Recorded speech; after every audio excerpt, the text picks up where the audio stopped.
Notice what we call silence. Notice what appears within silence. The sound of this voice,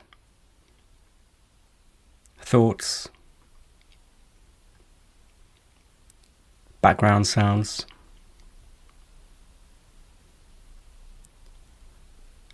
and notice what we call space and what appears within space. This body, these objects, other bodies. And notice that the silence is not at war with sound, nor is sound at war with silence. Space is not at war with form, nor form at war with space. And notice that there's an appearance. And when I say appearance, I'm not just talking about what you can see. There's a play of phenomena.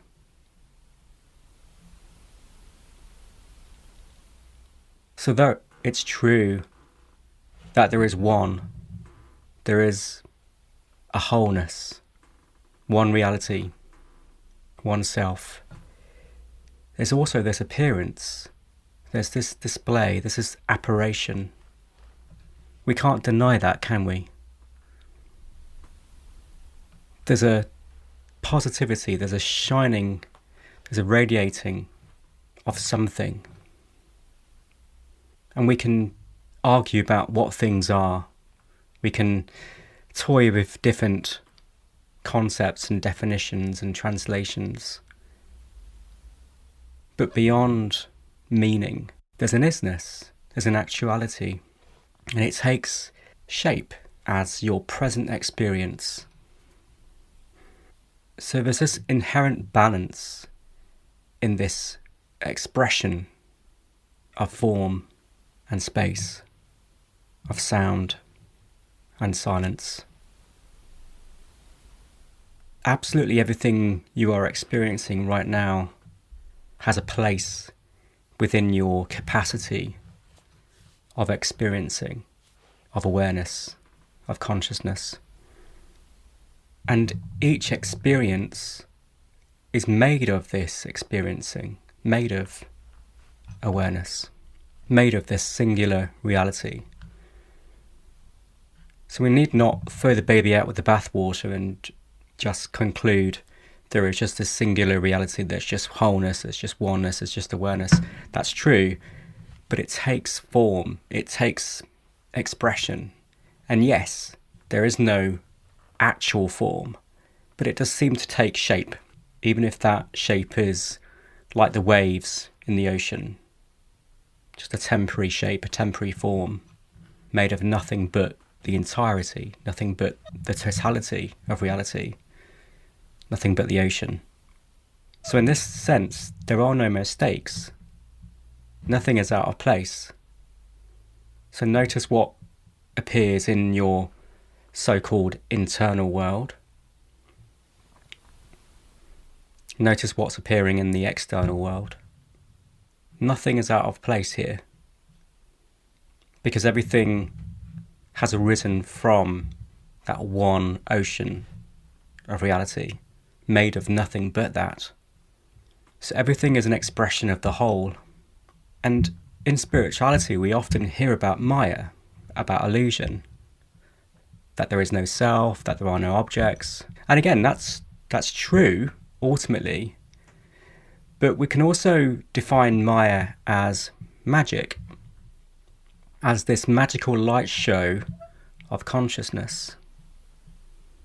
There's this magical light show happening at all times, made of nothing but light, but certainly taken these magical forms. The world, the essence of the world, exists, but it's not really a world. There aren't really things, there aren't really separate subjects, separate individuals. But there is an isness, there's an actuality, there's a positivity of something that isn't a thing. There are no words for it. So we tend to say it's an everything. We might say it's a nothing, a no thing. There is an isness. What is that?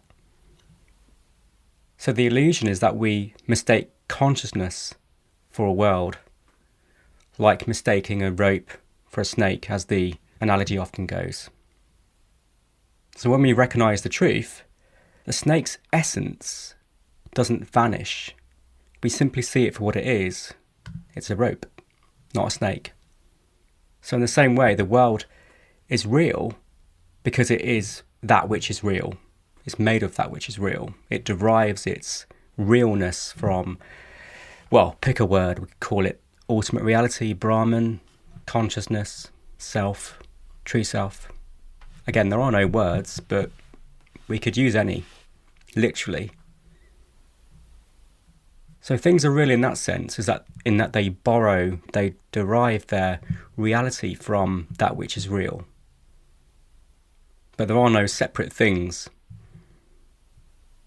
But the truth of these apparent things is the one.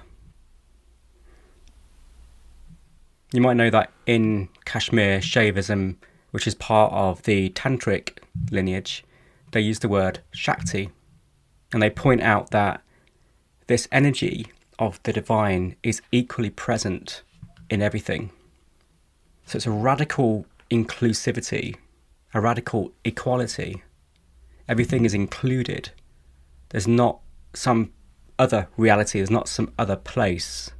There's not a storeroom outside of reality where everything else is. There's only this, and all of these apparitions, all of these magical light formations are appearing within this totality, made of this totality. So this realization is like an ever-expanding inclusion of phenomena that are usually mistaken as being separate from the absolute.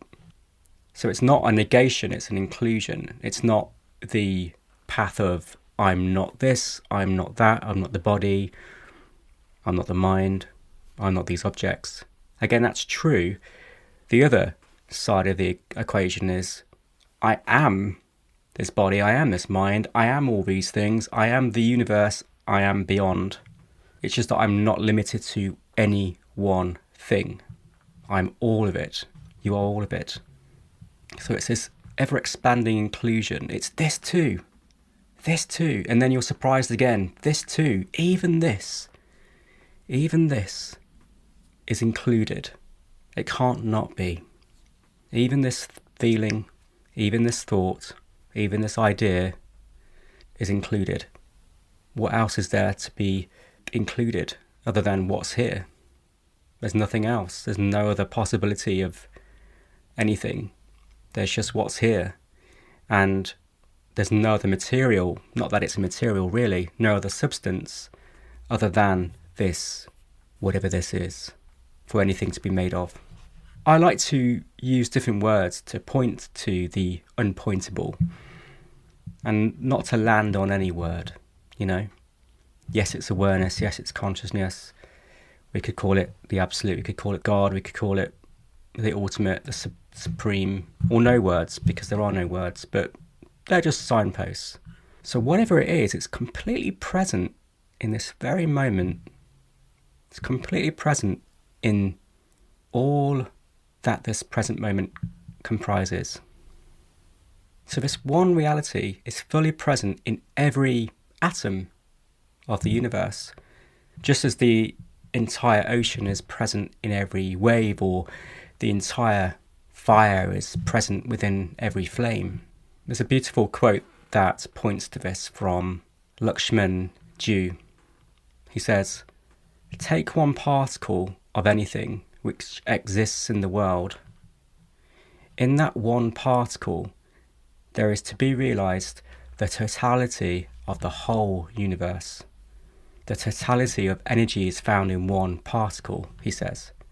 Everything is full of one thing, and one thing is full of all things. So it's this mirror-like quality, or fractal-like quality. Khalil Gibran said, "I discovered the secret of the sea in meditation upon a dewdrop." So once you recognise the true nature of one thing, you recognise the true nature of all things. So you can use anything as your way in to truth. You can literally use anything. So it's this attitude of inclusion, what's here, and working with what's here, using what's here as a portal, as a doorway into what's true. So nothing is redundant. Everything is an opportunity to recognise what's true, to recognise the ocean. We have countless dewdrops. In Hermeticism, they say that which is below is like that which is above, and that which is above is like that which is below. So there's nothing but the absolute. There's nothing but this one totality. Think of it like a hologram. This is just an analogy that comes to mind. A hologram is a 3D image created from the interference of light beams. Each fragment of a hologram contains the image of the whole. If you break a hologram into pieces, each piece will still contain the entire image. So the universe isn't fragmented or divided, but it's a seamless, you could say, interconnected, it's not quite the right word because it implies duality, expression of the whole. So when we perceive the world, we are in essence perceiving ourselves because we are that reality. This is why it's said the world is a mirror, and sometimes that's said to imply that we project our ideas, our mind onto the world and see that. And that's relatively true, but in a real sense, we only see ourselves because we are that which the world is made of. Everything arises from the same source. And the source and the outpouring of the source are one. Just like how the hologram contains the whole. So this is a fullness in this regard. It's not an emptiness. It's a fullness. But we could say that concepts are empty. Okay, so I've got a phone here. What this is, what the phone is empty of phone. What the phone is empty of phone, but it's full of itself. It's full of what it truly is. So it's a fullness. The emptiness is in the impossibility of defining what it is, of capturing it with language. So words are hollow. They are meaningless. So it's this positive affirmation of being as the phone, or what the phone is, as this body, as this entire world, this entire universe, all that is. It's a positive, affirming presentation, this display, this rich outpouring. It's a fullness of consciousness that appears this way. So your present experience is how consciousness is appearing right now. To me, that makes your present experience sacred. It's not wasted, it's not out of place. It is just how reality is showing up right now. So the very fabric of this consciousness, according to Kashmir Shaivism, is woven from Shiva. And in this sense, Shiva is everything. So everything consists of and takes place within that one consciousness. And Shiva is the divine masculine. It's the being and the reality of all things. The one reality sees itself through this vast array of forms and phenomena for the sake of its own splendour, for the sake of its own self-exploration, self-expression, self-realisation. And that's you. You are that which is apparently coming into being and taking form, existing, taking shape and exploring and navigating yourself. You are that.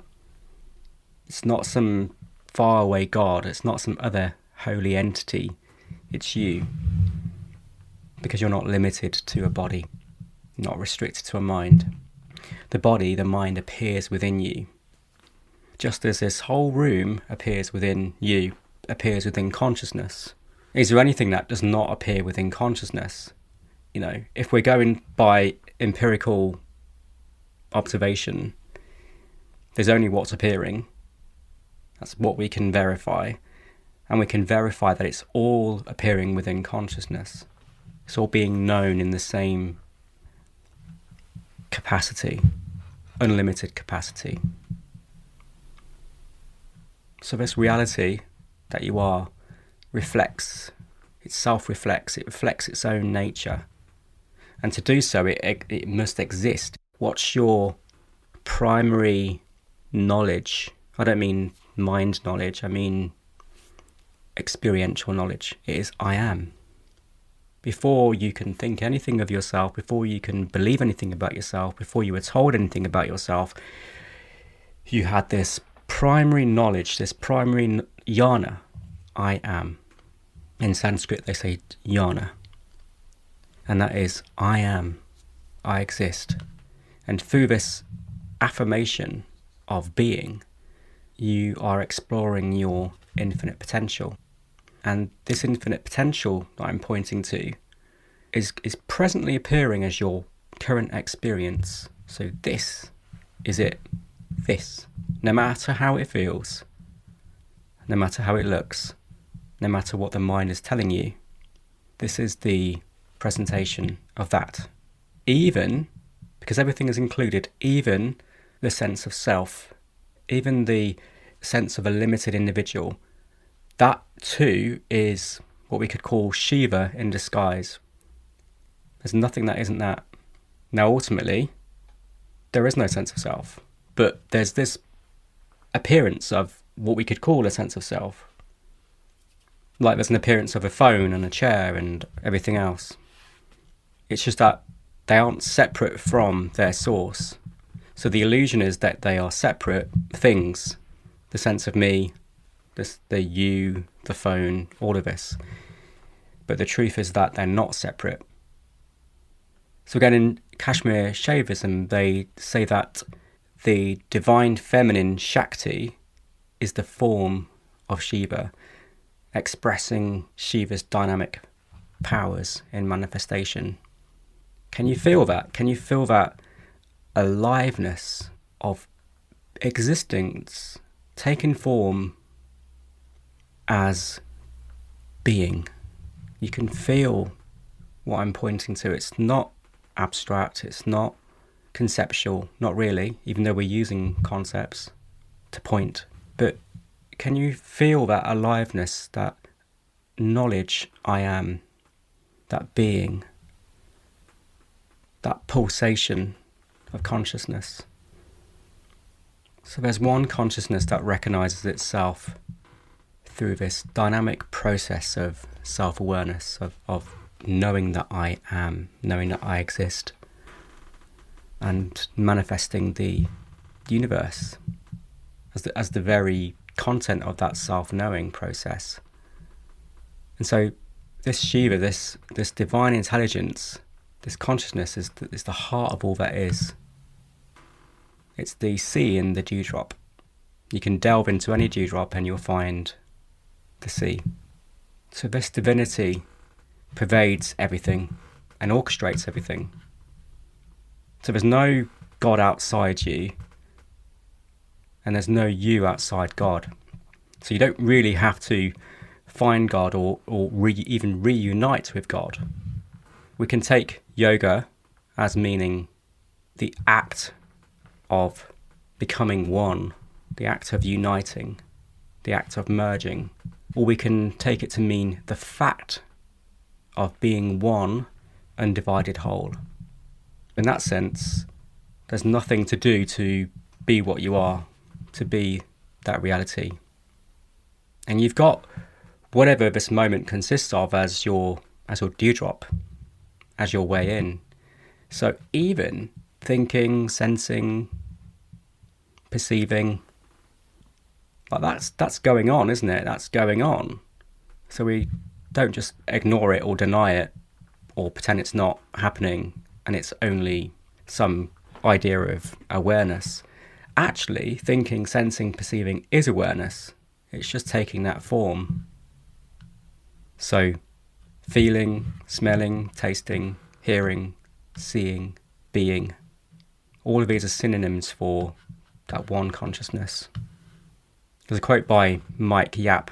He says, "If you ask a fish what water is, the fish will reply, 'What water?' And in the same way, we recognize least that which is the greatest constant in life. And that's the experience of being conscious, of consciousness. So we've got this balance, right? This balance of Shiva, Shakti, what we could call the masculine and the feminine.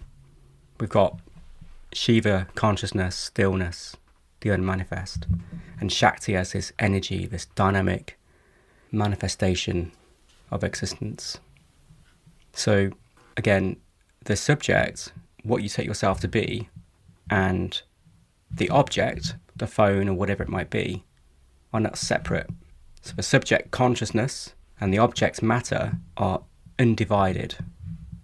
Actually, when we explore matter, what do we find? We find those senses that I listed earlier. We find feeling, we find seeing, and so on. And these are nothing but modulations of consciousness. They're just different words we put onto the same consciousness. Seeing is nothing but consciousness. What do I find in the seeing of the phone other than seeing? What do I find in the feeling of the phone other than feeling itself? And these are nothing but the same consciousness. So there's nothing actually that is insentient. There's just this aliveness. You can feel it. You can engage with it. It's not out of reach. We just find this sentience. And this is verifiable because that's all we find. Experiencing. And experiencing is nothing but consciousness. Everything you're experiencing right now is made of that, like I said right at the beginning. It's made of that. It isn't experiencing an experiencing subject and the thing that is experienced. The experiencing and the experience are the same. So, as Daniel mentioned earlier, there is this perfect balance, this perfect harmony. Everything you're experiencing has a place. Everything is included because everything is that one.